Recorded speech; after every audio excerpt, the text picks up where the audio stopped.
Spence McLaughlin, Locked On College Football. Kyle Whittingham, one of the great one-off comments from Big 12 Media Days. Somebody asked him, they're like, hey, did you consider retiring? And in essence, he was like, yes, please. It's all I wanted to do. He alluded to the fact he would have retired if Utah had a successful season, insinuating he's ready. Like the day is here. The Reaper is at his doorstep saying, Kyle, it's okay. Come home into the light. But he was like, that was such a bad year.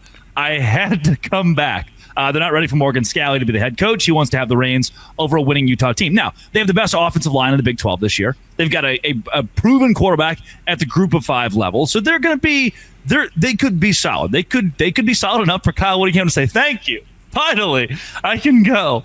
On the other side, if they go 4-8, is he like, God bless, I got to do it again, don't I? Interesting rhetoric out of Whittingham this week. All right, 2 things popped into my head as you were laying out the situation.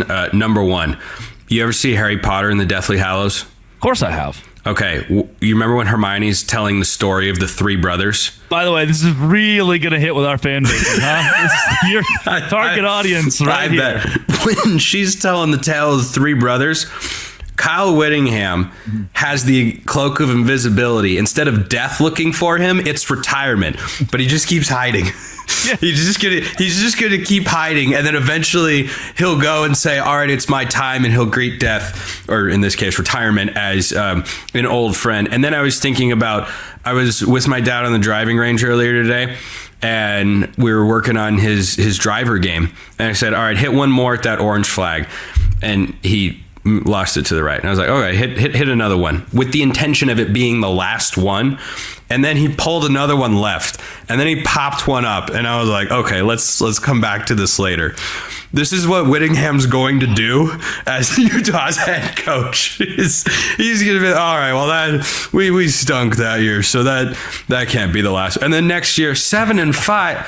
No, I can get to a conference championship. He's just going to keep going until he finds that one good driver that is sufficient for him to say, you know what, I feel good to walk away from the range now. That's what's going to happen. The honesty of this comment, I think, is great, first of all. Second of all, I get it. When you've been so good for so long, you want to have the Peyton Manning NFL walk-off. He wins the Super Bowl. He wasn't his best. Brock Osweiler was mostly a better quarterback than him, but he found a way. He won a Super Bowl and said, all right, this feels good, and we're going off as a winner. And Brady didn't win a Super Bowl, but he was in the playoffs the last year of his NFL career, and now he's a middling at best NFL color commentator. So I think that's what everyone naturally kind of looks for. But I'm looking around the Big 12, and yeah, Utah can win within the next couple of years. Their formula hasn't changed. They need to stay healthy at quarterback. That's it.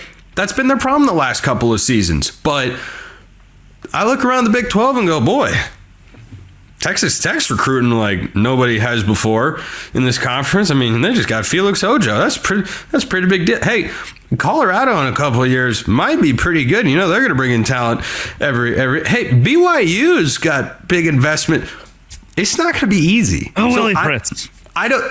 Yes, I love the Willie Fritz love. I love for Willie Fritz. I really do. So I look around this conference and wonder what is going to be the good enough driving range shot to make him walk away.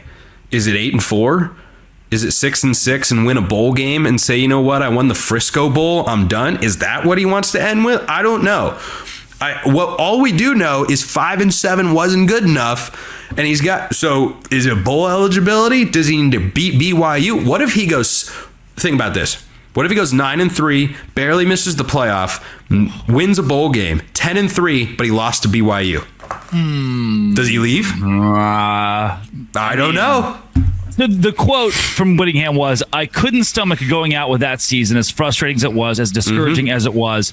And then he says, it didn't sit well with anybody, but most of all me. So I thought, hey, that's not going to be the final act. I've got to come back and try to get the ship right and get back on track. Yeah. You set that standard once. Yeah. You can keep resetting your expectations there. It's like people who are going to retire.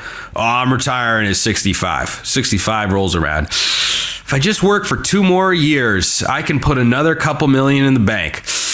Boy, I tell you, they wanted me back, and I don't really know what I do in retirement. Like, These things can snowball. I don't know that they will for him. That quote snowballs to me. He could have approached this in a different way and just said, hey, the light of my life has not gone out. There's a spark here, and I'm excited, and I feel like the day will come. If I'm Kyle Whittingham, I say the day will come, certainly, but I feel like I've still got it. This was more of, yes, I am ready. I would have done it. But because we lost, I'm back. And almost specifically laying out, if we keep losing, I'm going to have to keep coming back. Which, if anybody is looking at this saying, please stop talking, it's Morgan Scalley, who is the head coach in waiting. Yeah. And Whittingham said on the podium at Big 12 Media Days 4 different times, he's like, and obviously coming back as Morgan Scalley, the head coach in waiting. That's in contract. He's the head coach in waiting. He kept saying it over and over. Like, if Whit stays 2 more years, and I don't think this won't happen, and he goes 3-9 in both of them, congrats, here's your new head coach. He's the guy's lead assistant. That's not going to go well. Think about this. What if he goes 5-7 again this year, but thrashes BYU on their home field? Oh. And then because of the academic thing, they get into a bowl game, and there they are in. Does he call it there? I truly, I'm not BSing anybody here, Drake. If Utah wins that football game and they get to a bowl, he is not Utah's head coach right now. I think it was that game. Look at the way he walked out of it after the press conference, man. Threw a chair. He threw it. When has Kyle Whittingham gone Bobby Knight on us, man? I think that was the one, because I think if they get to a bowl game, I think they probably win whatever bowl game they would have wound up being in, and he could have at least gone out a little bit on top with some positive momentum and a signature win at home over BYU. That's different. That's different. I think that game, which had 0 controversial elements to it, that game is why Kyle Whittingham is still Utah's head coach. I think you and I collectively made a couple $1,000s off that game. All said, for sure. That was because of the. You might not be. Should we be talking about that in the wake of it? Controversy's great. I mean, I know, but you're just like throwing numbers out here. Wow, the capital, the pure capital off of that game. Oh, it was phenomenal. I mean, it's one of the best rivalries in college football. Unless you ask the Athletic this week that had the that should have been.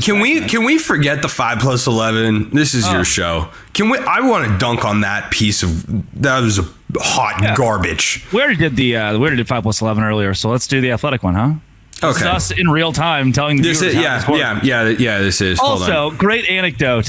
You can pull it up. As you pull it up, Willie Fritz, obviously at Big 12 Media Days, it was the saddest little thing. I looked at Parker, like, Parker, he's old. he looks old. He's walking with a limp. Like, he's really struggling there a little bit. And then it was awesome. They have the breakout sessions. You can just grab a coach basically and put them on your show. And Fritz was just kind of standing there, just like looking around awkwardly at everybody, just wait. No one asked him. Oh, they're like 2 shows. They're like, oh, Willie, would you like to come on my radio program? And he's like, yeah, I'd love to do that. And he walked out. He shook my hand. He goes, hey there, Willie. And I was like, ooh. Hey, at least he didn't pull a Deshaun Foster, get up there on the mic and say, head coach at UCLA, we're in Los Angeles. That's great, man. Dude, an NFL stadium has never felt emptier or more awkward than when I was just sitting there working last year in Indianapolis, and Deshaun Foster started talking. He said, we're in Los Angeles. Dog, I felt every single head in the stadium turn and look at him like, dude, did you forget you had to speak? Who's your SID and how quickly are you firing him? Anyway, you should probably take a break or something. That was also Brent Brennan. He got up this week and started trying to tell jokes. No one laughed. Oh, no. No one laughed. No, he did the whole like, don't fire me. Come on, I'm a funny guy. We all get along. It was bad. It was really bad. Coming up, The Athletic. Do they suck? Big 12 college football.